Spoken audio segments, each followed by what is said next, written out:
নমস্কার, নিউজ 20 চ্যানেলে আপনাদের স্বাগত। আপনাদের সঙ্গে রয়েছি আমি কুন্তল। আজকের কিছু বাছাই করা গুরুত্বপূর্ণ খবর শুধুমাত্র আপনাদের জন্য। প্রথমেই দেখে নেব এই মুহূর্তের শিরোনাম এক নজরে। আজ অভিষেকের ভার্চুয়াল বৈঠক, মিলতে পারে 26-এর ভোট বার্তা। উদ্ধার 103 কেজি গাঁজা সহ নগদ কয়েক লক্ষ টাকা। গ্রেপ্তার এক মহিলা সহ 7 জন। হাইকোর্টের নির্দেশে নীরব পুলিশই দেবে নিরাপত্তা। এবার আসছি বিস্তারিত কিছু খবরে। আজ শনিবার ভার্চুয়াল মাধ্যমে সাংগঠনিক বৈঠক করবেন তৃণমূলের সর্বভারতীয় সাধারণ সম্পাদক অভিষেক বন্দ্যোপাধ্যায়। বৈঠকে থাকবেন তৃণমূলের রাজ্য সভাপতি সুব্রত বক্সী। তৃণমূলের সাংসদ, বিধায়ক, জেলা সভাপতি ও সাংগঠনিক দায়িত্বপ্রাপ্তদের ভার্চুয়াল বৈঠকে ডাকা হয়েছে। বিকাল 4টার সময় বৈঠক হবে। অনলাইন যোগাযোগ ব্যবস্থার সূত্র ধরে সকলের সঙ্গে মিলিত হবেন অভিষেক। এর আগে লোকসভা নির্বাচনের সময় এই বৃহৎ পরিসরে সাংগঠনিক বৈঠক করেছিলেন তিনি। এবার বিধানসভা নির্বাচনের আগে একটি বৈঠক করতে চলেছেন তৃণমূলের সেনাপতি। যেহেতু 1 বছর বাদেই বিধানসভা নির্বাচন, ফলে এখন থেকে ভোট যুদ্ধে নেমে পড়ার বার্তা অভিষেকের বক্তব্যে উঠে আসবে বলেই খবর। ইতিমধ্যে ভোটার তালিকা নজরদারি বাড়িয়েছে তৃণমূল। জেলায় জেলায় চলছে স্কুটিনি। ভুয়ো ভোটার তালিকার দিকে নজর রাখার বিষয়ে সুনির্দিষ্ট কোনো নির্দেশ অভিষেকের বক্তব্যে উঠে আসবে বলেই সূত্রের খবর। অন্যদিকে 26-এর বিধানসভা নির্বাচনে রণকৌশলের বিষয়ে অভিষেকের বার্তা থাকতে পারে বলে সূত্রের খবর। একাধিক ছোট ছোট ঘর, কালীভদ্র সেখানে পৌঁছয় সূর্যের আলো, কারণ দরজা জানালা সমস্ত বন্ধ। আর সেই অন্ধকার ঘরেই মজুত করে রাখা হতো কেজি কেজি গাঁজা। সোমবার এই চক্রের পর্দা ফাঁস করল পুলিশ।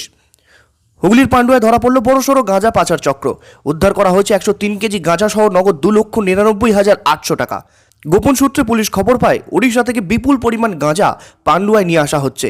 সেই খবরের ভিত্তিতে উড়িষ্যা থেকে আনা বিপুল পরিমাণ গাঁজা সহ সোমবার 7 জনকে গ্রেপ্তার করল হুগলি গ্রামীণ পুলিশ। ধৃতদের থেকে বিপুল নগদও উদ্ধার হয়েছে, যার কোনো হিসাব তারা দেখাতে পারেননি। প্রাথমিক তদন্তে পুলিশ জানতে পারে পান্ডুয়ার মন্ডুলায় একটি গোডাউনে গাঁজা মজুত করা হতো।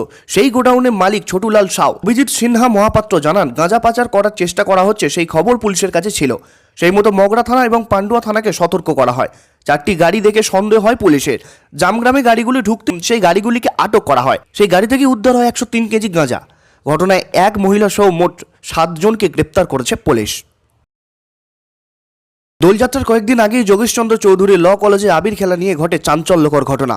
সাংবাদিককে লক্ষ্য করে ছোড়া হয় আবির গোলা জল ও লঙ্কার গুঁড়ো। আর পুলিশ তা দেখে দাঁড়িয়ে দাঁড়িয়ে। সাহায্য চাইলেও নীরব থাকে পুলিশ।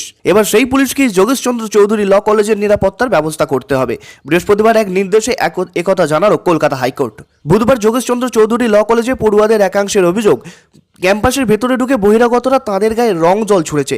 তারা সকলেই সাব্বির আলীর ঘনিষ্ঠ। এই অভিযোগে নিরাপত্তার দাবিতে মামলা দায়ের হয় হাইকোর্টে। শুনানি শুরু হলে বিচারপতি বিশ্বজিৎ বসু চারু মার্কেট থানার ওসিকে তলব করেন। আদালতে এসে চারু মার্কেট থানার ওসি জানান, পুলিশের কাছে এখনও কোনো অভিযোগ জমা পড়েনি। ল কলেজের আইনজীবী সওয়ালে বলেন, কলেজে সিসি ক্যামেরা রয়েছে, এবার আমরা বায়োমেট্রিক চালু করতে চাই। আদালত কলেজ কর্তৃপক্ষকে বলে কি কি প্রস্তাব রয়েছে তা হলফনামা আকারে জানাতে হবে। আজকের মতো সংবাদ সম্প্রচার এই পর্যন্তই। আমাদের চ্যানেলটিকে সাবস্ক্রাইব করে আমাদের পাশে থাকুন। ধন্যবাদ।